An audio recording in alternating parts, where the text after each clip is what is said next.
This is Ozarks First News at 6.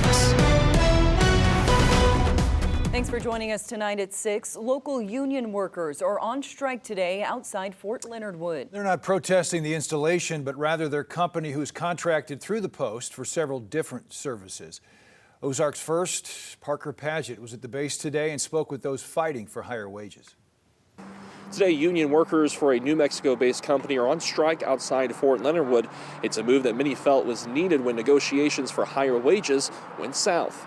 We expected to continue negotiating and come to an agreement that the membership would vote to approve. Workers say the need for wages that keep up with inflation is the main root of the strike. I'm going to assume that whenever you're in New Mexico, you're not all that worried about whether your hardworking employees in Missouri are going to get a fair rate or not. Those failed negotiations have now led to this strike by union workers at several gates outside Fort Leonard Wood. We'll have some people at those 3 gates for all 24 hours, and then there's one gate that's open for 4 hours in the morning and 4 in the afternoon. The union workers are employed by New Mexico-based TSAY Professional Services, who is contracted through Fort Leonard Wood for a litany of services. Everything from clerks to warehouse workers to carpenters, electricians, sheet metal workers, boiler techs, just a wide range of different stuff, and they keep the base running. I reached out to Fort Leonard Wood officials for an interview, but was deferred to a social media post this morning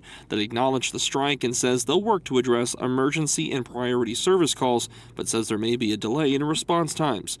McGill says workers are willing to work, but believe they deserve a more competitive compensation. I think the most important thing is, they have a good, hard-working workforce that wants to go in and go to work and continue making this one of the best bases in the country.